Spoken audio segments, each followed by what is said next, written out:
Welcome to the Line Life podcast. I'm Jeff Postlethwaite, senior editor of T&D World, and today we're bringing you more stories of the grit, courage, and inspirational teamwork that it takes to be a line worker. Hi, my name is Amy Fischbach. I'm the field editor for T&D World magazine. Thank you for tuning in to the Line Life podcast.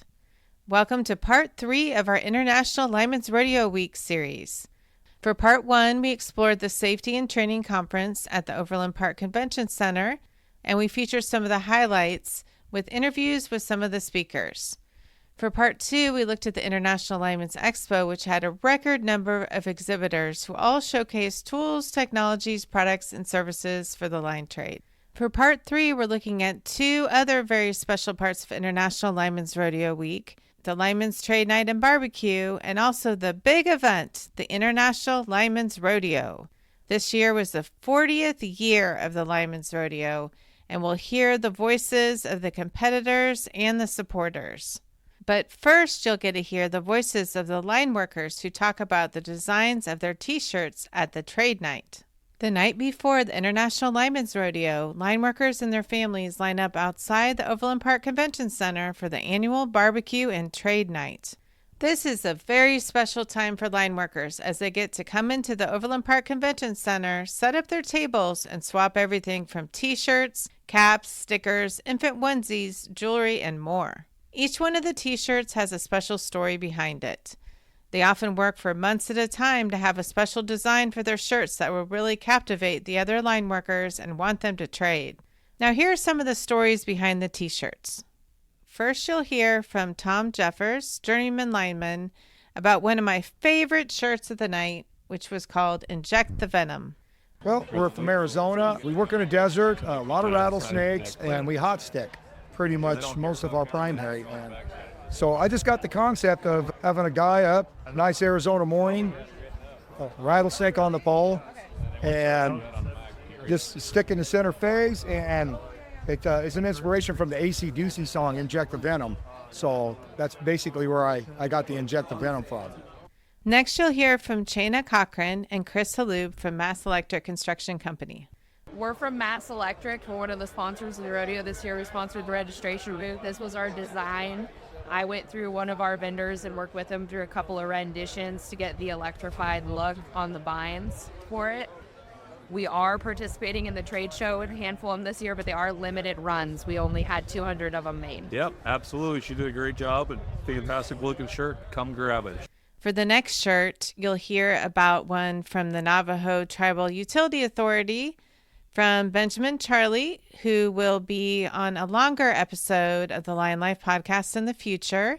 And he gave me and my 15-year-old daughter both t-shirts that were designed by NTUA, and they had 2 different unique designs for this year's International Lineman's Rodeo Week. And one of them was designed by his niece.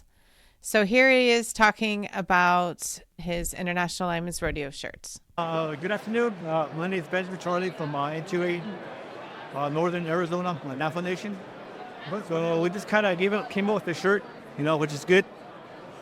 And had one of my nieces come up with this shirt, so they like them pretty much over here. So we'll have 2 different kinds. But we're proud to be part of this lineman industry. So, and we're here, to have fun. So, thank you. And then at a table at the back of the hall, I caught up with LJ and Kurad Robinson, who were supporting the Southern California Edison team, and they were showcasing the shirts for 2024. And here they are talking about this year's design. We're just selling the SoCal Edison shirts this year. This is one of our main designs for our shirts.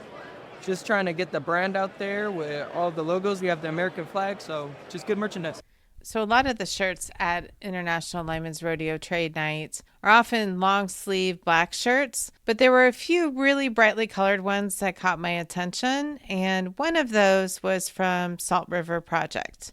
Here's Tony from SRP talking about his t-shirt design. He was serving as a judge at the 2024 International Lineman's Rodeo. All right, this is Logo 266, Salt River Project, Arizona, purely hot sticking. My name is Tony Crockett, journeyman lineman, but also a section supervisor. Another California rodeo shirt was also very colorful, and that was from San Diego Gas and Electric. and it showed a silhouette of a line worker against a sunset and palm trees. And here's Chris Kelly talking about his shirt. Chris Kelly, San Diego Gas and Electric, the Moco 465's 2024 International Lineman Rodeo shirt. After a lot of trading and swapping, the line workers and their families headed up the escalators to the second floor of the Overland Park Convention Center into the banquet hall where they could enjoy barbecue from Jack Stack and then also listen to the winners of some of the raffles. My daughter Lily and I had the honor of announcing the winners of the T&D World raffles. One was for a Milwaukee Tool prize package, and that was won by Austin Anderson. And then we also had the pleasure of announcing the winner of the Line Life podcast drawing and the winner of the Storm Jaw by Husky Tools and the T&D World Line Life podcast drawing was Ephraim Glago. So congratulations to both of these winners. And following the barbecue, all the line workers went home or back to their hotel rooms to get rest for the big day of competition, which started bright and early on Saturday morning. In years past, it's been raining and bitterly cold in October in Kansas City, but for 2024, the temperatures were moderate at about 45, 50 degrees at the start time.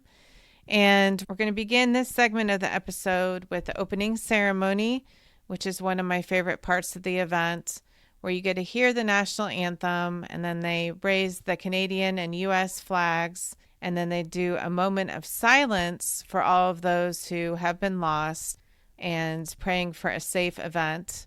And then the announcer marks the start time, and the line workers get to work. So here you can hear the opening ceremony with the national anthem, followed by the announcement of the start time.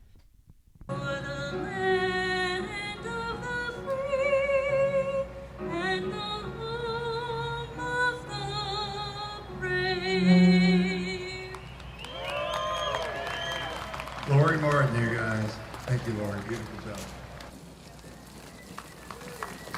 7:20 will be the start time. Next, you'll hear from Nikki Chandler, who was out at the International Lineman's Rodeo this year. And she has been at the event for many years, just like me, and enjoys coming out to the grounds to see all the competitors in action. And here she is giving a personal note out to the line workers and their families.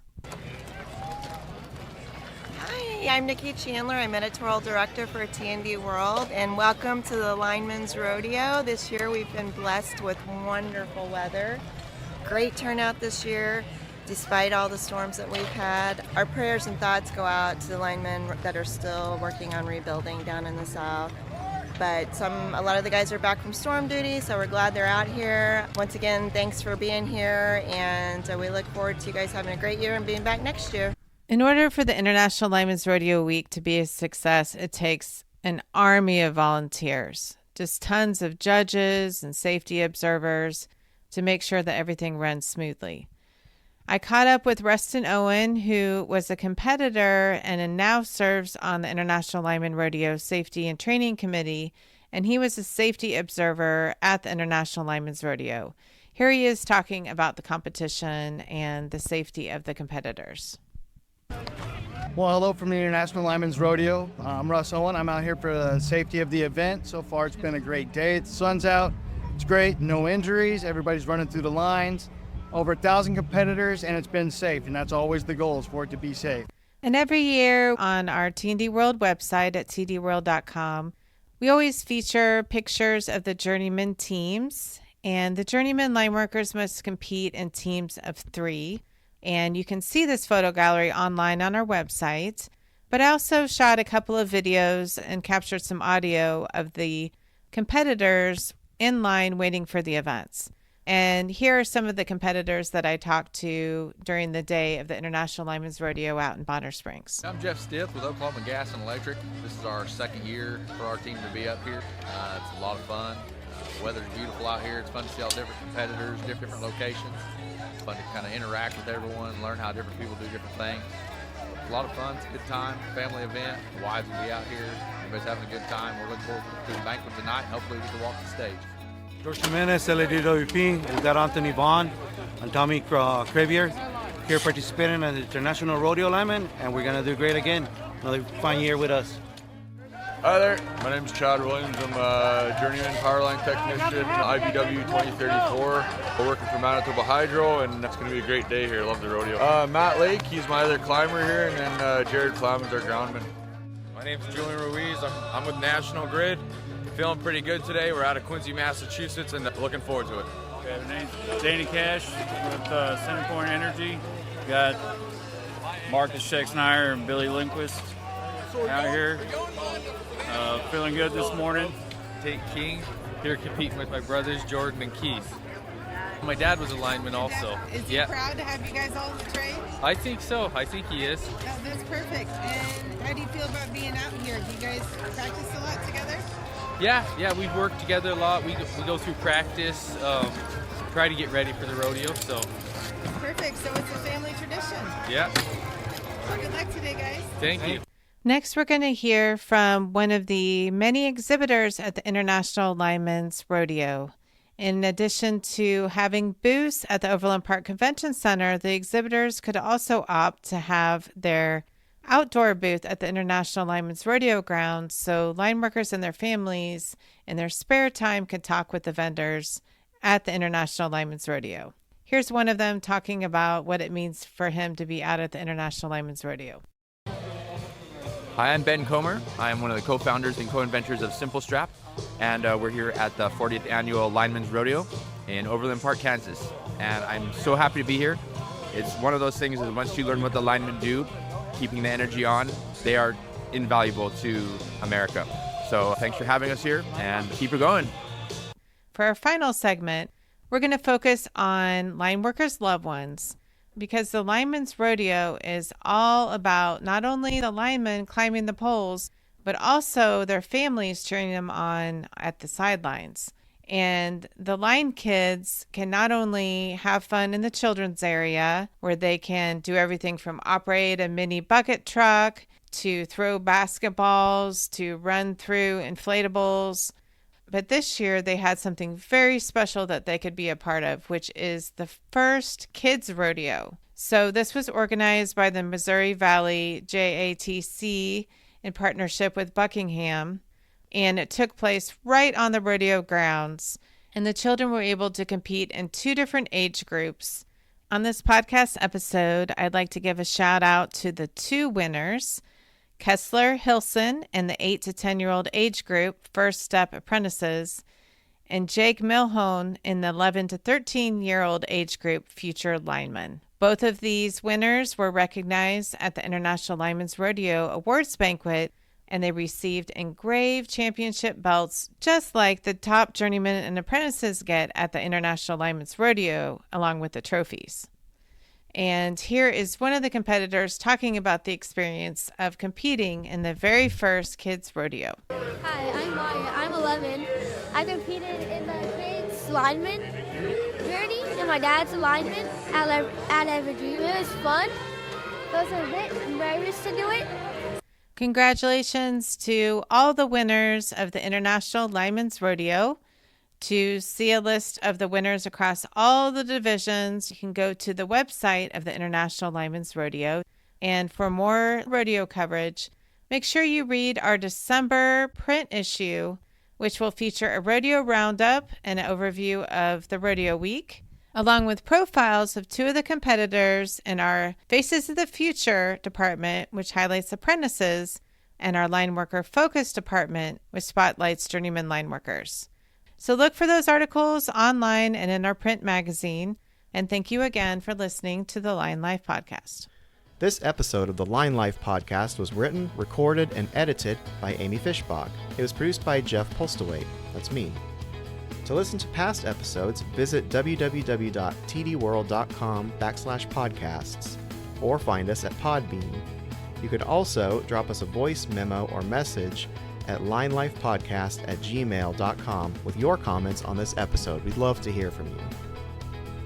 Please follow this show on Podbean or your favorite podcasting app to be updated when new episodes are released. Thank you for listening.